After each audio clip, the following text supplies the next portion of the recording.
If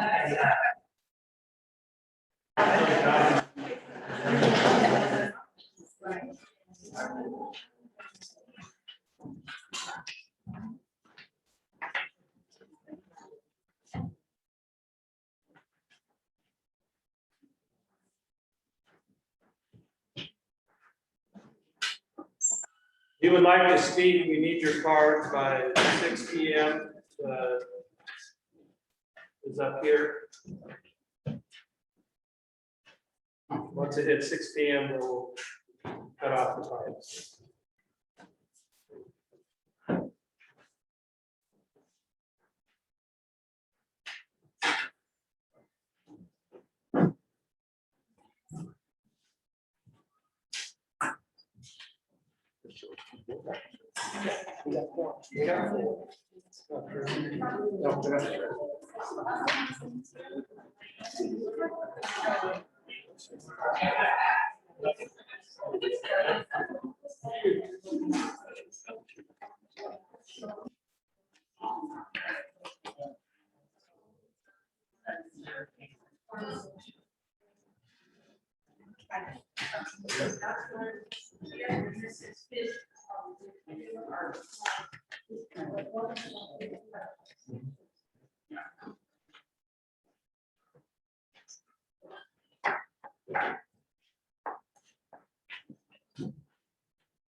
Written in Chicago. Okay. Last call on cards, intent to speak cards. Items. Oh,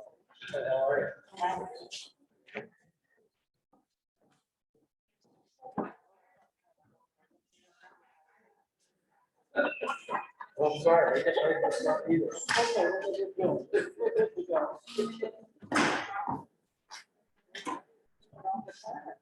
It sure as heck is. Saturday. Start shooting up on Wednesday. Thomas comes in and he's perfect. Oh my God. Yeah.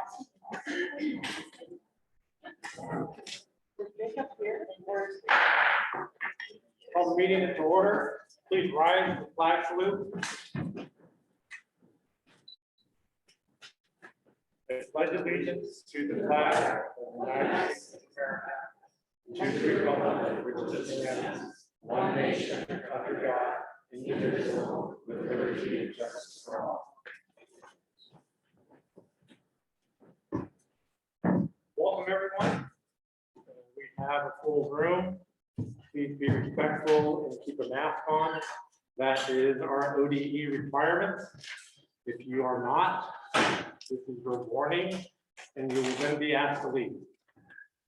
We are trying to maintain public meetings, and we all need to be on the same page of doing that in a safe environment. I believe they have to cover your nose to be able to, correct? I believe that is correct too. You can make that change. You didn't hear what you said, sorry, sir. Please wear your mask correctly. The mask should be over your nose, not under it.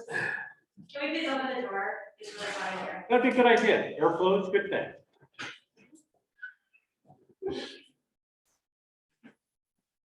Okay, while that's taking place, Banks School District Board of Directors requests comments be limited to 5 minutes per speaker. Speakers will state their name and city of residence for the record. The board appreciates community members sharing information during public comments. While the board does not respond to public comment, following the meeting, the chair, vice chair, and superintendent will together determine the appropriate level of response.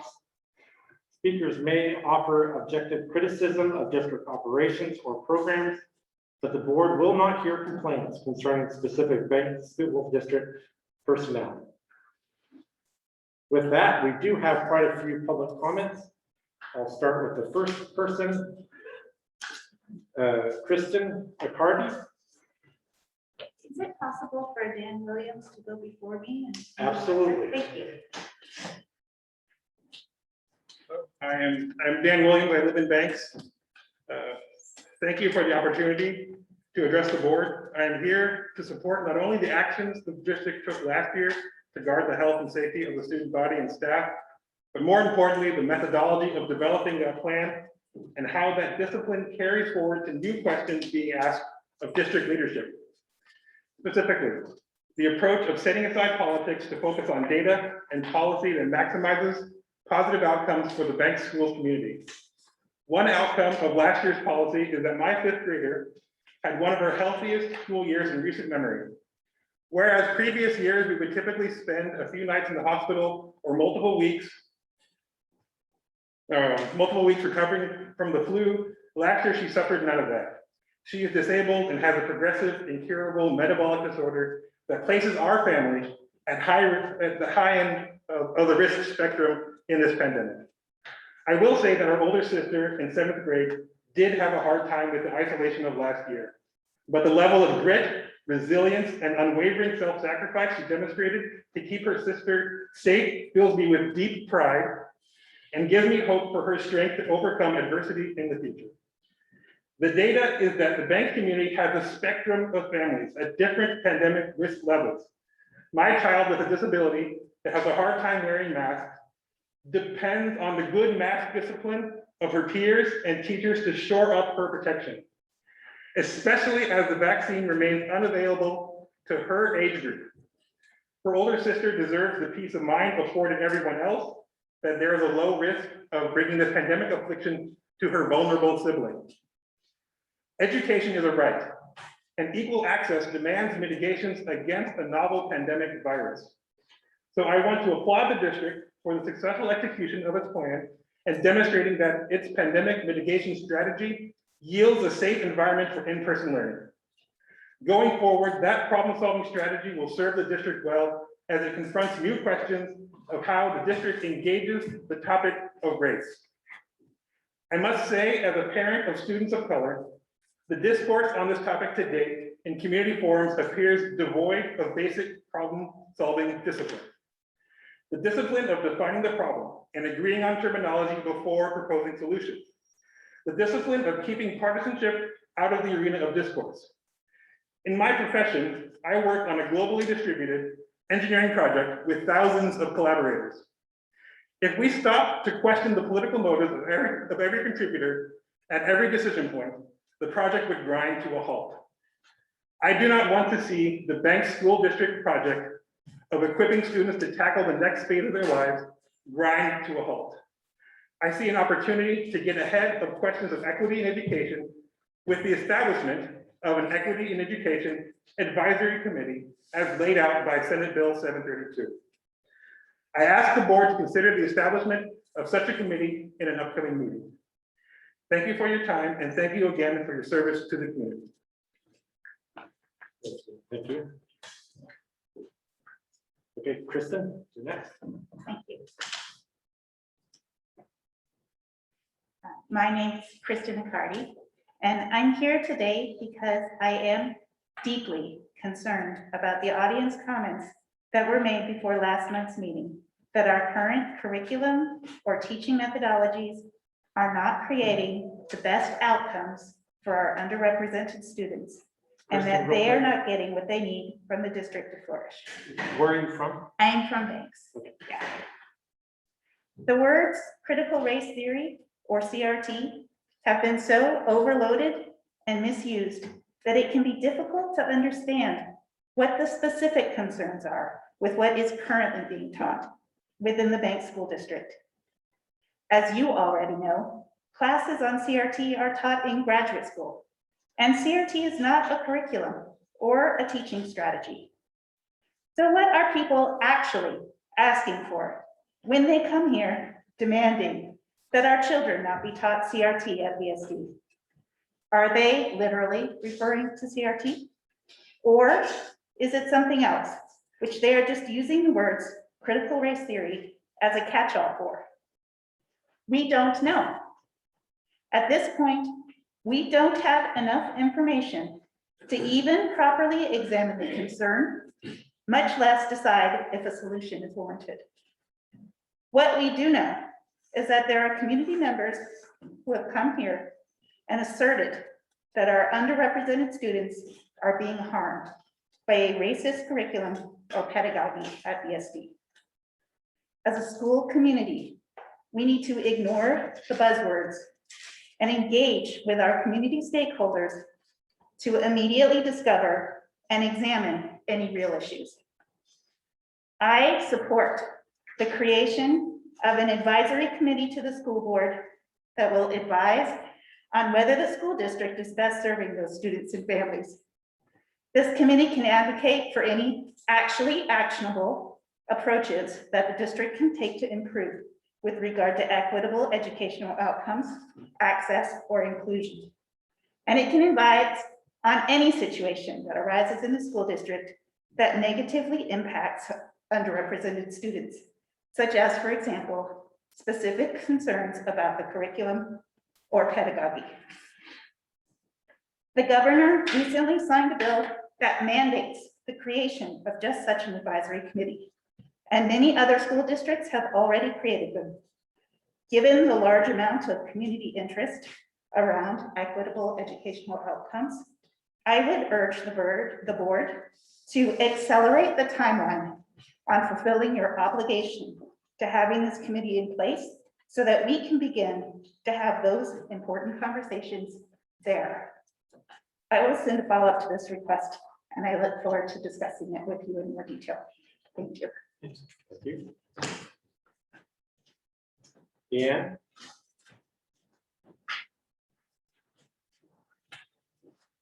Hi, my name's Leanne. I'm a mother of a student in Banks.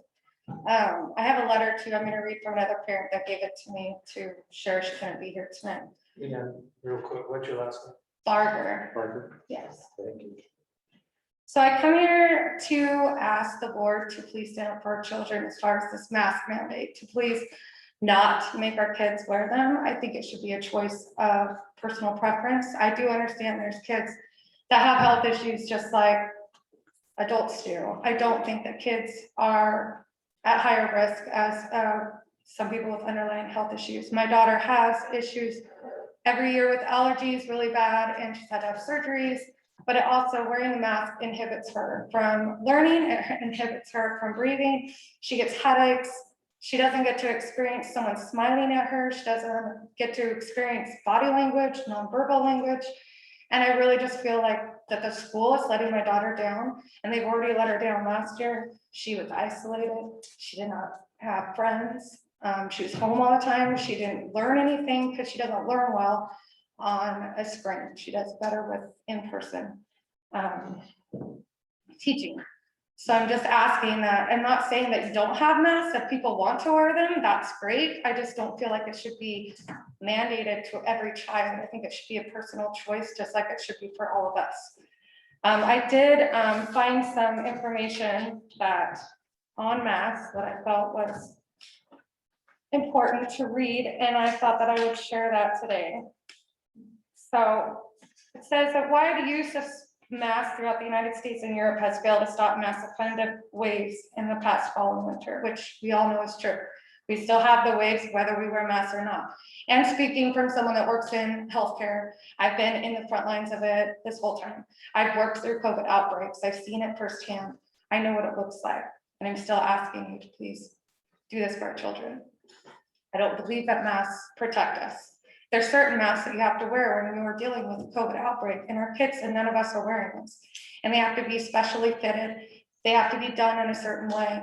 And if you're not wearing those, these cloth masks that you guys are wearing, they're not effective. And if you're not washing them every day, you're actually putting yourself at more risk for bacteria, for fungus and all that stuff that you're breathing in. And masks are not meant to be worn for long periods of time.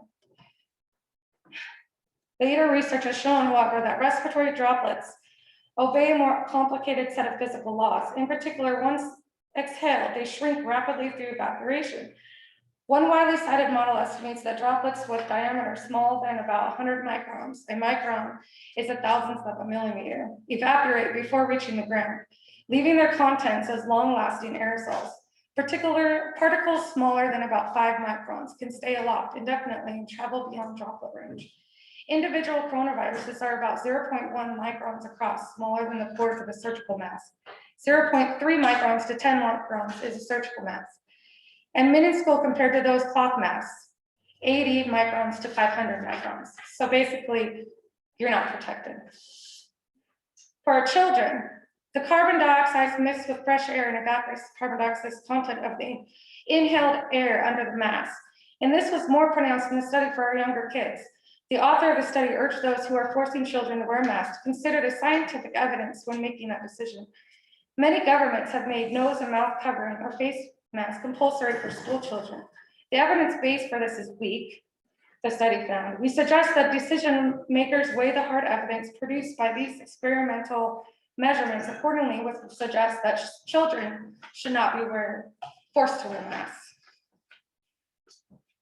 That's all I really have to say. And then for the letter I'm gonna read, another parent. I'm a parent. Just real quick, we have one. Okay, I'm a parent of a student at Banks Middle School. I'm unable to attend this evening. However, the message that I have to share with you is something that needs to be heard.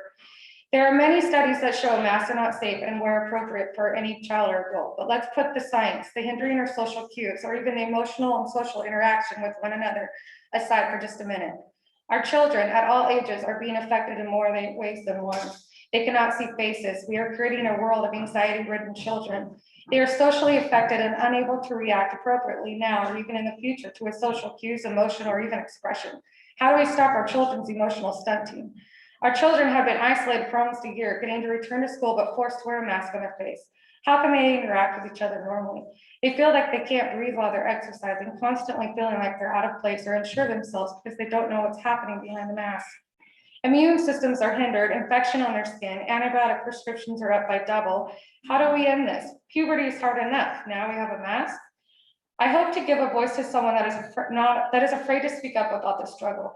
I want to speak out to that little girl I was in junior high that was struggling with abuse, and I didn't have anybody to tell how to wear a mask. Touching the face was like having someone hold their hand over your face in a sexual assault.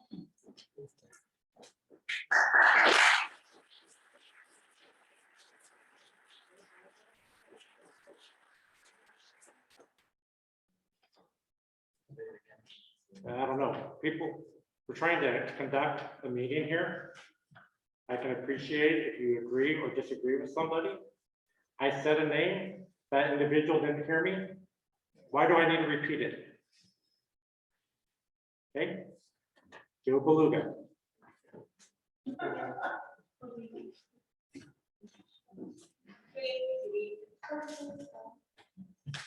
My name is Joseph Leah. I live in Banks.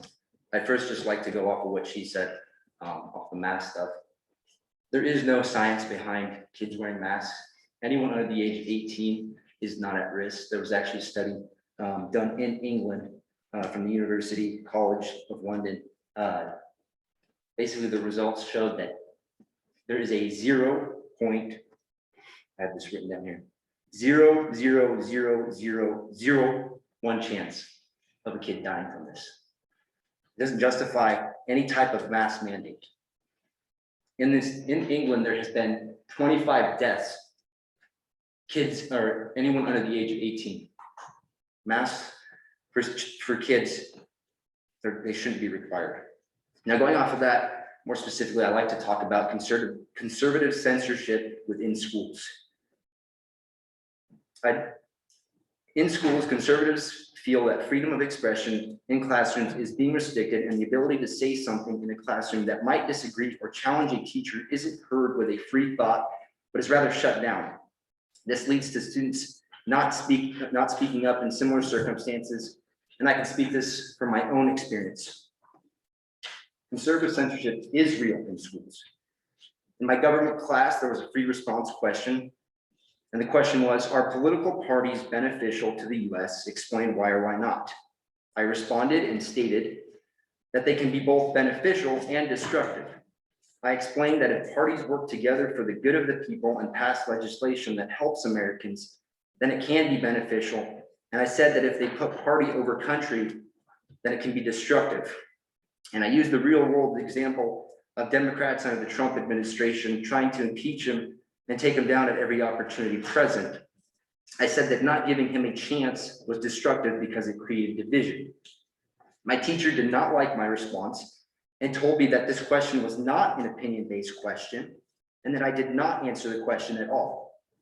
I was marked down on this assignment by the teacher's definition for not answering the question. Now, clearly I did answer this question, but not to the teacher's liking. I challenged the grading, but got no revision. My parents got involved and contacted the administration, and still nothing was done. Now, my grade was not dramatically affected, and that's not my point. The fact that I got marked down for stating my opinion should concern every parent and student in this community. My advice to students is to always say what you believe. If you stay quiet, then everyone around you does not get that experience to see the other side of the problem. You need to be able to think freely, and if teachers are inputting their own teachings, then the idea of freedom is quite literally an idea. Thank you.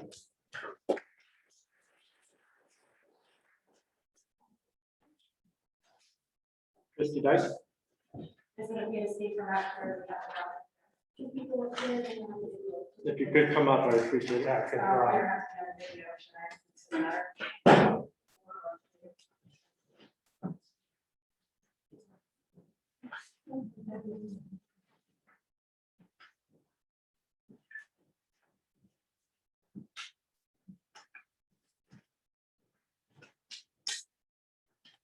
My name is Christy Dyke, and I'm here to talk about the mask mandate. A couple of the people that already have spoken have said the same things that I was going to say. Number one, the fact is that these masks don't work. Number two, they're very unhealthy for us to wear. And to request that our children wear these every day, day in and day out, hour after hour, is totally, I would say, child abuse. It doesn't matter if you have asthma, anxiety, or if you have special needs, it doesn't matter. Put a mask on your face and go to school, and there's your education. Children can't learn with these masks on their face, especially the little children that are still growing. Masks for little preschoolers to wear, for kindergartners, all the little ones. This is devastating for them. They need to see our faces. And I'm tired of this. I want our normal life back. I want to come to a meeting like this and I want to see everybody's faces. I'd like to see your face. Calling everybody out about masks. It's funny to me how people like you and other people like Kate Brown, other leaders, political leaders, senators, Congress people, mayors, slap all these mandates on all of us to follow. And how many of them have broken their same mandates, right? Yes. We know that. And I'm tired of it, and I don't like the tyranny that's being here in Oregon. Kate Brown doesn't care about us, and she doesn't care about our children. If she did, she wouldn't be doing this. If she did, she'd be more like Ron DeSantis in Florida, and she would give us the choice if we want to put masks on our children, because we're the parents of our children, not Kate Brown and not anybody up here. I'm my child's parent. And I think we should have the freedom to do that. I think he went one step further, and he was very smart. He also said that if you do choose to put a mask on your face or not, that if you had any harassment or any problems, you would get to leave that school and go somewhere else. And guess what? The money would follow. Money talks. Money talks. I'm tired of this, and I'm tired of COVID. I'm tired of the fake, phony, and false virus that this has become. Not too long ago, the CDC came out and said the PCR test doesn't work. Really, the PCR test that we've been using all this time doesn't work. It's too positive, false positives. Really, if you go back, then how many people that were tested for COVID really didn't have COVID? What kind of pandemic was this? Or was it a pandemic? Was it a case-demic? We were told at the very beginning, oh, just lock down for a couple weeks because we don't want the hospitals to get overflowed with this deadly virus. Where did that go? He went farther and farther. This isn't right to keep having to do this to us. And knowing back then, if all these people really didn't have COVID because the test doesn't work, isn't that where it all falls back? Because it went from a pandemic to a case-demic. We couldn't open up any of the counties here, even Banks. Banks is a part of Washington County. We have a smaller community here. We couldn't open. My daughter went to visitation all year last year, every day. No problems, okay? No problems. And it doesn't matter if you're wearing a mask or not. Masks don't work. And the Johns Hopkins, there's a study that came out, and they said that there's not been in the whole entire world one case where a child was given COVID to a teacher. There is not one in the whole entire world. And remember, not everybody's wearing masks like in Oregon. Other countries, other states aren't wearing masks. So in that case, that makes that even more appalling, or good news than for me anyways. Suicide's up fivefold. Wow, that's not good. Putting these masks on our face and how unhealthy that they are. Well, that's not good. You can put all kinds of things together, and you can see that wearing a mask on our face is by far worse than actually COVID. I'm asking that, well, it looks like a lot of parents here agree with me, but I'm asking for all of you out here to really consider that we're begging you, at least for the choice for our children, to wear masks. I know that may mean that you have to go up against tyrannical Kate Brown, but it's worth a try. We have to, because it doesn't stop here. If we just let this mandate happen and we have to go through another year with masks, where does it end from there? Mandated vaccines, vaccine passports come and take our guns away. Where else does it lead? If we don't have the freedom here, starting here, it's just going to be another thing and another thing. And I can guarantee you this country is just going to fall apart and go away, and our freedoms will be gone. It's already happening. I think that's the only thing that I would like to say. I just really pray that we do get somewhere with this, because this is just an outrage for our children. And I wish there was more children that could come here and talk in front of you as well, because they're the ones having to come to school, and they're the ones that are having to put these on their faces. And like I said, they're very harmful. Kids are getting black mold in their lungs. That's not good, okay? That's not good. The other thing, actually, one more thing I will say. It really bothers me that although along with this mask mandate, that the mandate also went further for our kids playing sports. So you're gonna run across country, you're gonna go play basketball, you're gonna go play football, you're gonna play all these sports, and you gotta put a mask on your face. I mean, I heard last year, plenty of kids actually ended up passing out. I mean, what is this? Why are we doing this for our children? All of us parents, all the teachers, and all the coaches should be standing up The against next this. speaker is Kate Haley. And you're very disrespectful. Grocery shop.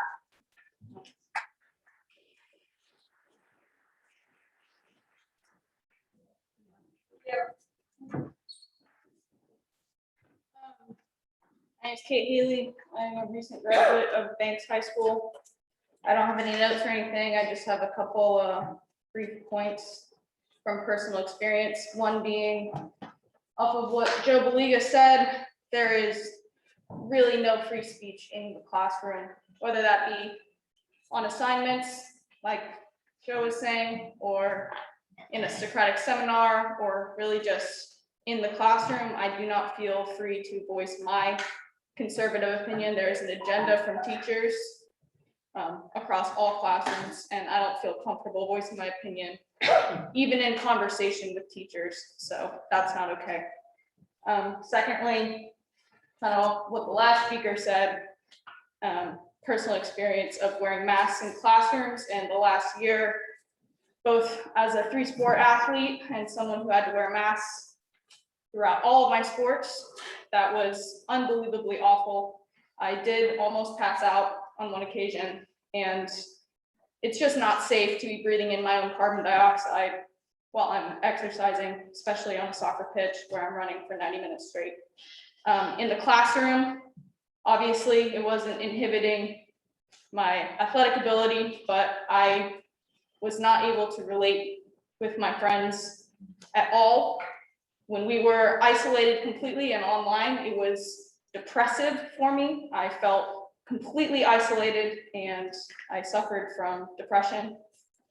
Back in the classroom, it wasn't even back in the classroom. I didn't even want to be in the classroom because it didn't feel like I was relating with people at all. We sat at our chairs on our screens. It was no different than online school at home because we did the online coursework at our desks. We were not able to talk to the people next to us because we had masks on our face. I couldn't see anyone's faces.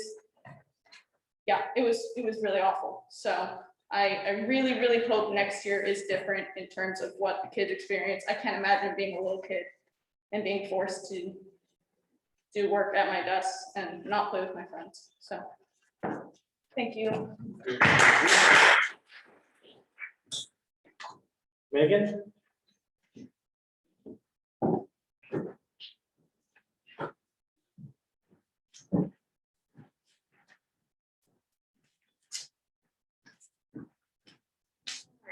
Megan Normandin. I'm sorry, your last name? Normandin.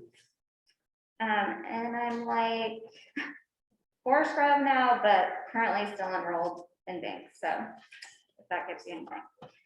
Okay, I just want to start off by saying that I realize this past year and a half has been challenging for all affected by the virus. My biggest concern and challenge has been the education of my child. To say it's been a struggle is putting it mildly. Many concessions have been made, and not always to benefit the kids, whether to keep them in public school, in person or virtual, homeschool or private school, or pod learning. But one of the main issues for my family in schooling comes back to masking. Everyone has their own areas of concern, but I'm passionate about this one. We hear so much information, some accurate and some not, but the one thing that stands out is science, and what does the science say about masking? Without the backing of science, masking comes across like a prop, something that makes people feel better, a false protection. If the board has scientific information to support that the use of masks in school settings, please share it. Otherwise, this feels more like a decision being made by taking the path of least resistance. I feel that masking children is far more detrimental to their learning and mental health, and they will suffer long-term effects versus a small chance of catching the virus. Please do your job, listen to the parents and community, and let our children be free to be normal children. Unmask our kids. Thank you.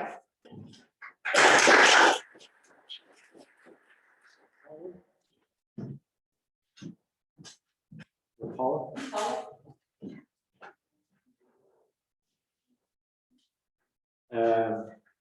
Last name is, I think, Haley. Did Jody? Jody, did you put a coordinate?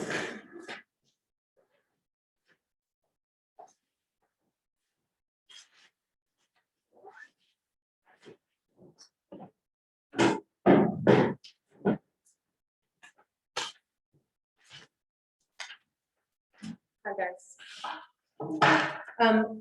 Okay, I just want to address three things. I want to follow up on last month's request. I made a request that there might be a community advisory forum, town hall type of body, sponsored, facilitated by the school board, that would enable community members to come together and speak at length about these issues that we feel passionately about. So I want to follow up on that. And I think really the thing I want to say about that is that if you look at the way our school boards are, our school districts are organized, you have a school board which hires the superintendent, correct? But the school board is elected by the people. So when you look at governance, you see that in fact the people are the ones who should be represented by that school board. Their will, their desires are what should be represented by the school board and then enacted by the superintendent. This is the way our schools are supposed to function. Of course, it's not the way it functions. It's not the way it functioned last year. We need a forum in which you all can understand and hear our feelings and our desires about these important issues. We need representation. So that's what I'm asking for.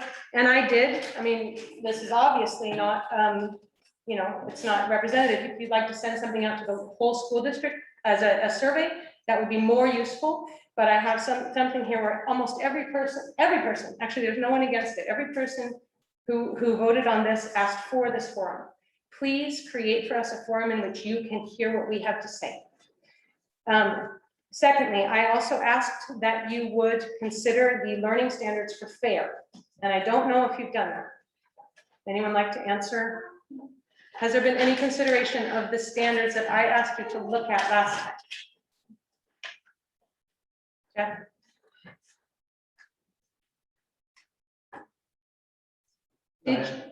Did you? Did I? Yes. Yes, I read through. Okay. What about, did the school board? They have not. Okay.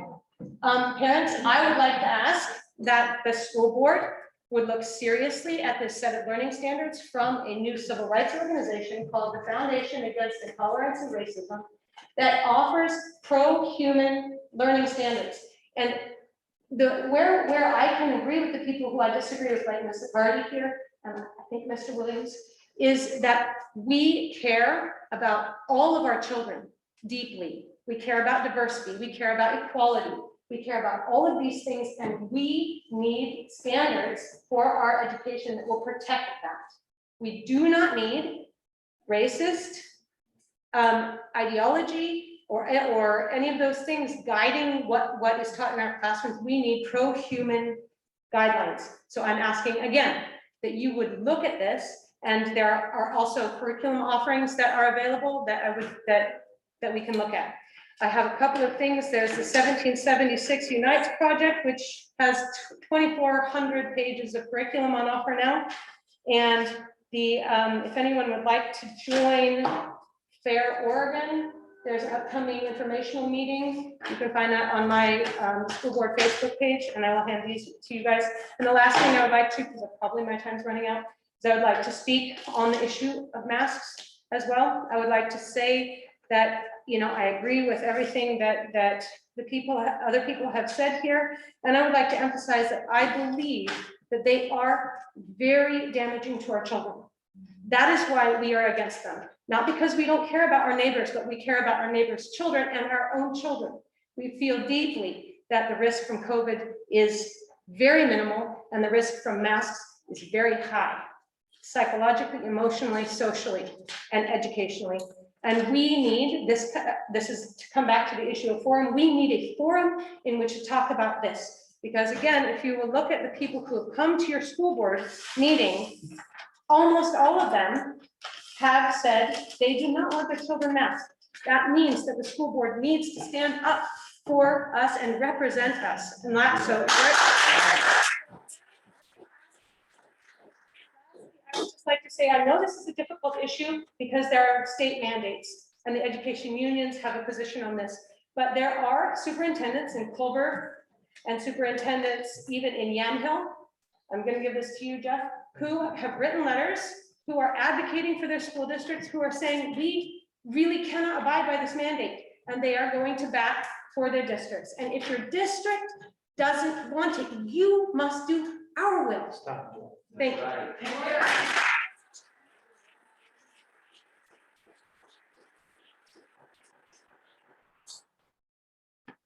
Anybody hear who I said? Amy Vanderkamp. Everyone has a right.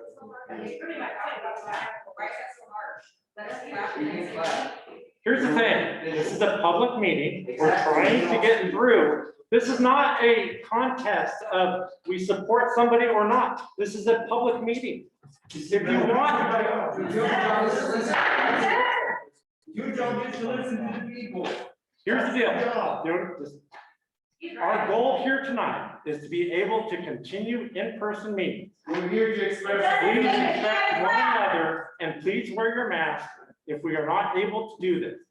We will have to return to Zoom meetings where public comment is limited. You like that, sir. And we'll recall every single one of you. We're outnumber you. Okay, You like what go you have to ahead. say. Amy, you're up. My name is Amy Vanderzanen. I'm from Banks here. I have 2 kids in school here, one in middle school, one in high school. I just have 3 things I would like to say today. First one is, I am my child's parent, and so I would like your respect in letting me make the right decision for my kids. Second thing is, I think what you're hearing from the group here that has come to your meeting is that we really do want parent-board communication. I think this is a good idea to have some kind of group or advisory committee or something, I don't know what you want to call it, where we can talk about these things so that you do understand what we want. Because very much you are a representative body to those who are above us, to the state, to the Oregon Department of Education. You may not have, your hands may be tied to some degree with these mandates that are coming out, and I understand that. However, you do have a responsibility to the people who elected you to be able to say to them, you know what, this is what our parents are saying, and we as a board are going to take that, you know, to a higher level. Either, I don't know if you're a part of the Oregon Association of School Boards, they have different training things that they do and or advocacy that they can help you with. To be able to put what we want, to voice that opinion to those that higher up. We obviously, I get the sense from the group, took a little tally here, don't like the mask mandate for our kids. So I would just respectfully ask that you guys take that under consideration and be able to advocate for us at the state level. My third thing just goes right along with that, which is local control. You are a local school board. Banks has its own local issues, unique education opportunities for this school district, for our kids. We want to keep it that way. We don't want a blanket solution that just covers the entire state. Let's just all do the same thing. Each individual school district needs that local control because you are aware, you know us as parents, you know what our issues are. You know the challenges that our kids face, somewhat big challenges. So that's all I want to say. I am my child's parent. We need some kind of parent-board communication where we can get these ideas across to you in a forum that would work better. And local control, please. And that is all.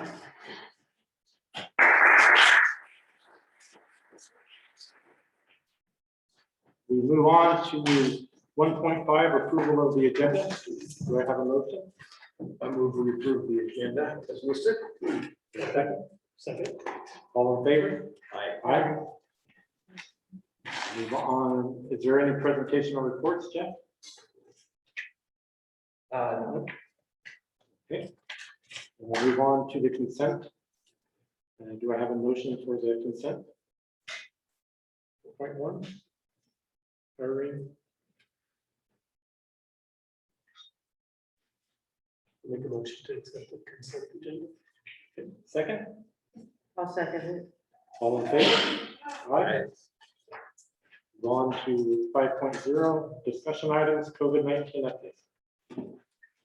Okay, so need to report to the board tonight. I made some notes as well, so I just want to tell you where we are at with the state mandate. What does it mean and so on, and just kind of give you a summary of it.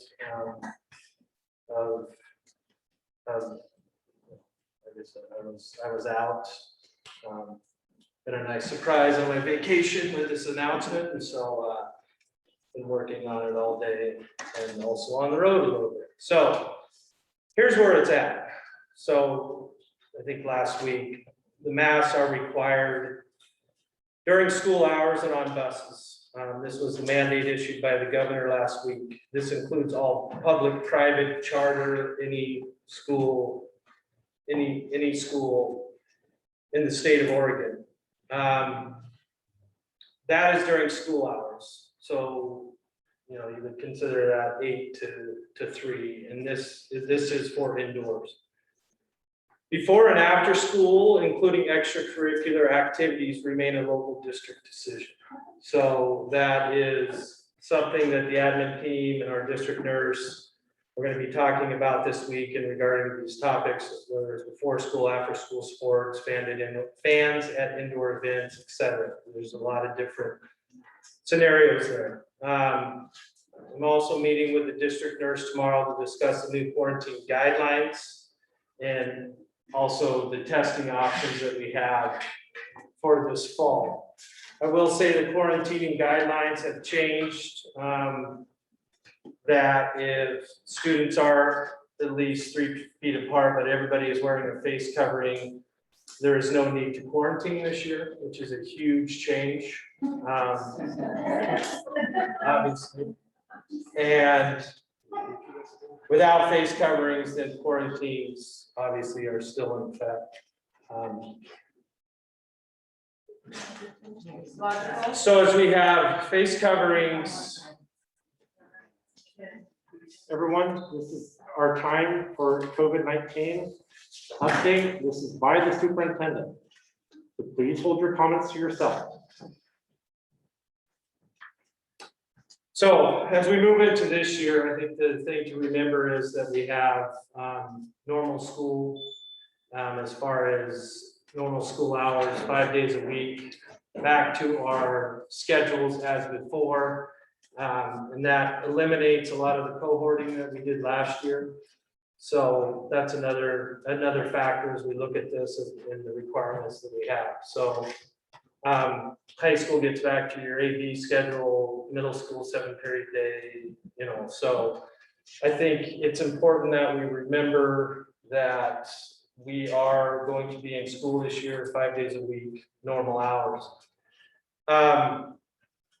You know, based on the rules sent forth by whether it's Oregon Health Authority as far as the quarantine rules and Oregon Department of Ed, our goal this year is to keep our kids in school. And once we determine a lot of these details this week, I will be sending out a parent letter with specific details of the school year. Just to remind people that this situation will be fluid all year. And however, I am confident that we will stay in-person school throughout the school year. So this last spring, and this is something to report, there was an article in the newspaper today. 75% of our students attended in-person instruction and attended longer school days than many other districts. There's an article that was in there today.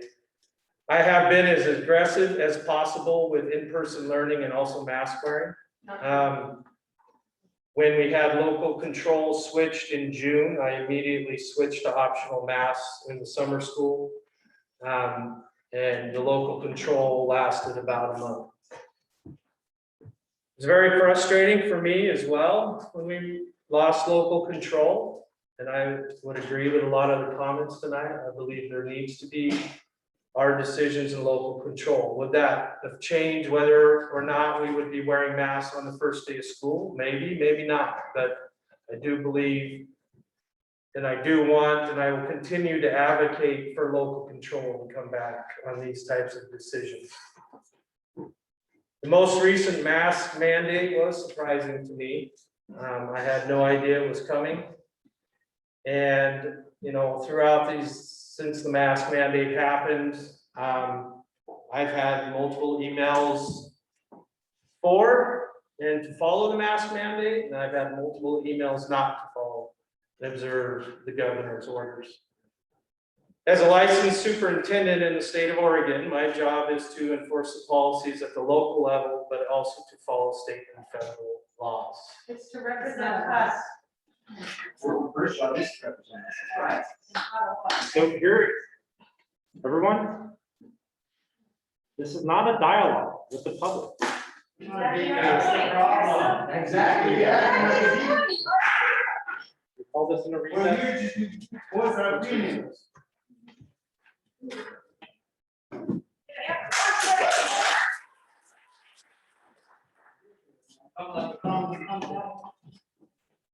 We're going to recess. We're in recess for 5 minutes.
All right, so where I was at as I was talking to, I was just going to inform the board of what I've been told in meetings, and you've probably seen it maybe in the newspapers, but districts that who do not follow this mandate can receive a $500 daily fine per student is what I'm being told it could possibly be per building.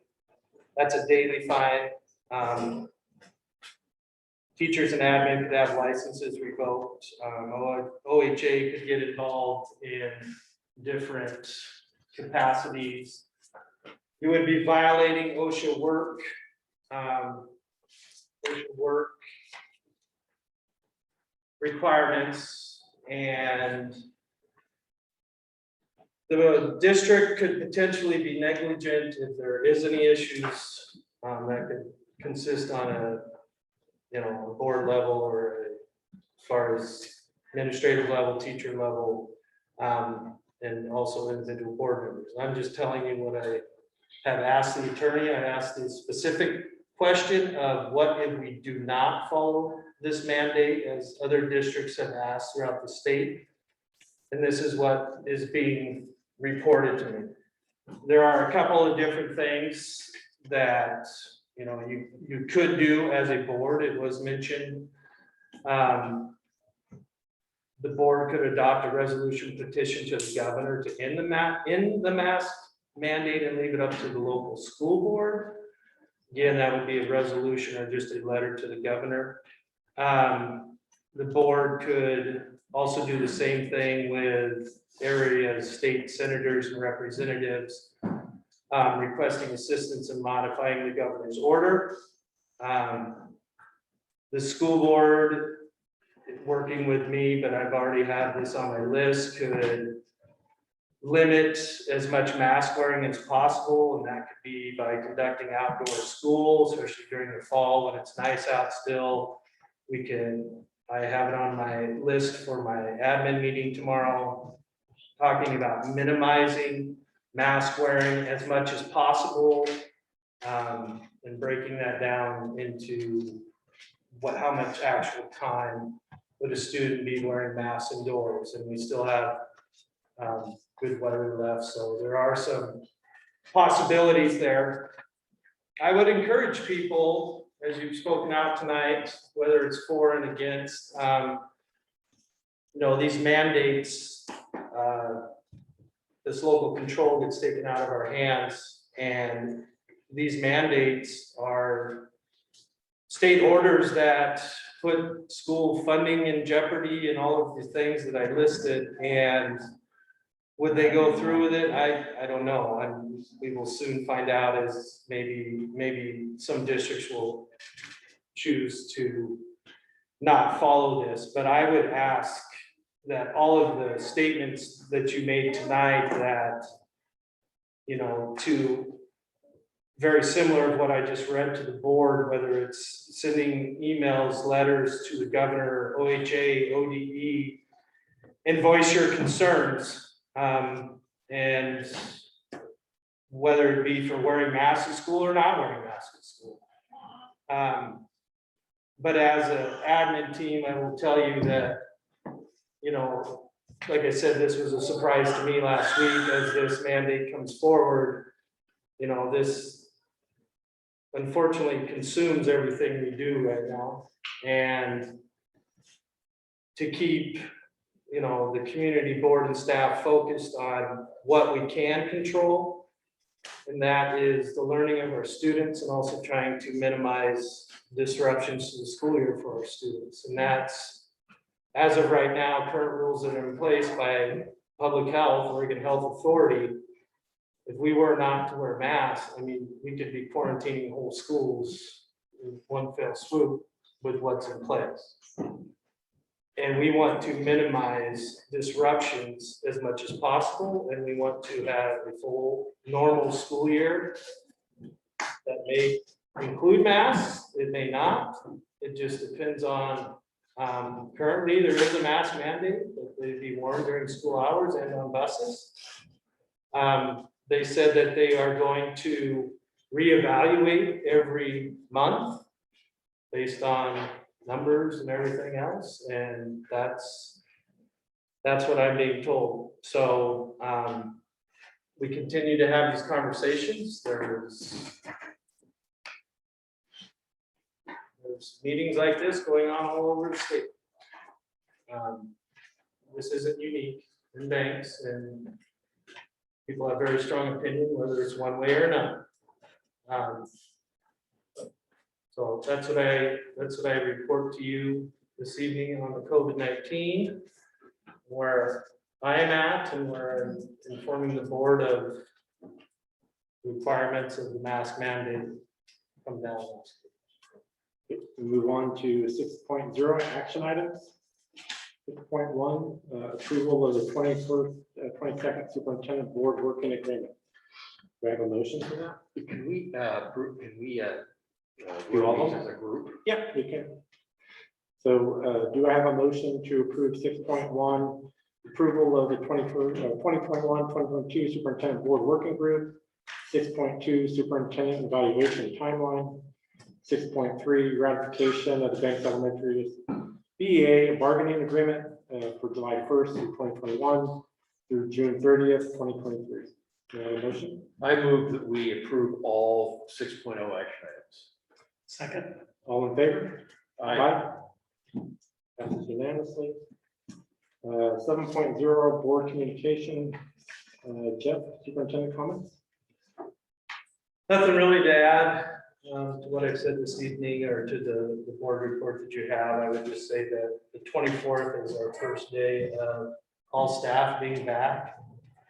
And we have, it's always nice that we have one or two board members there at the breakfast and to give out my state of the district address to staff and where we're at and what it's gonna be like this year and so on and so on. So I would encourage you if one or two of you could be there on the 24th, just to kind of say hi. We do have a lot of new staff this year coming into the district, so gonna be a lot of new faces. So if you can make it, that would be.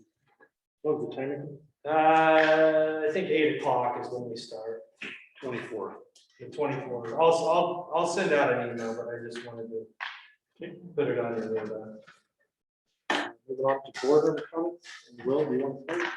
I'd like to thank all the building administrators for their input. It looks like we've got our work cut out for us in terms of overcoming the setbacks of last year academically, and I appreciate all your focus on that.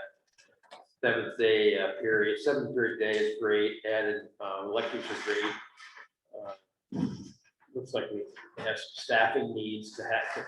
I'm sure that's difficult, but I like the focus that everybody has, all the building administrators, on what we're working on. Appreciate all your work in putting that together. I'm looking forward to the school returning the students to a more normal routine and to the normal standards that we set for ourselves to achieve. Thanks very much.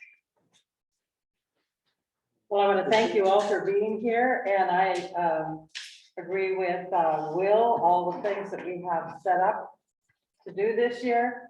And I appreciate each and every one of you, because we are the community. These are our schools. And I just pray that we can work together to make them the best that we can. And so all your comments were very appreciated. And I hope to see you at other school board meetings through the year. Just not this one, because we have a lot to get going and doing and to make us the best we can be. Thank you. Okay.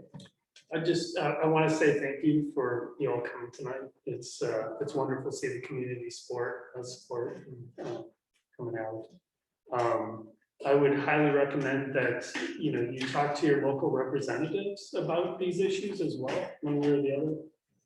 I know that I've talked to our local representative when I felt like the state had changed the testing rule and not allowing kids to come back at 7 days. They would have to quarantine for 10 to 14 days, and I fought that for getting it to 7 days with a test. It's important that you talk to them and let them know. They're very receptive and they'll listen, and hopefully it makes a difference and your voice is heard and it makes it up to the governor's office. And again, thank you for coming. I really appreciate it. Chris is on here. Yeah. Oh, She can talk to the speaker. oh, Carissa, thank you. Hi, can you all hear me? Thank you.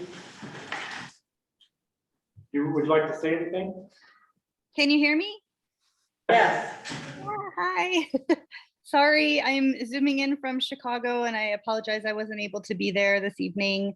Actually, many of you know that we lost my mother-in-law to COVID back in January. So since we weren't able to come then, we are here now. So it's been a bit of a rough week being here, but I understand the feelings of our community, and I think we are all feeling the same things, right? We're feeling a loss of freedom, we're feeling deep grief, we're feeling frustration, we're feeling that there's all kinds of limitations being put on all of us. And I think we're all in this together. We are all feeling the same things, but we've had different experiences through this. And I just want to say, you know, thank you for the community that showed up tonight and for voicing your concerns and your opinions. We are dedicated to serving the needs of all of our students and for being here for the wonderful group of humans that we're going to be supporting as they come back through those doors. I think we've all really experienced collective trauma for the last year and a half, and that's what we need to focus on for our students coming back in.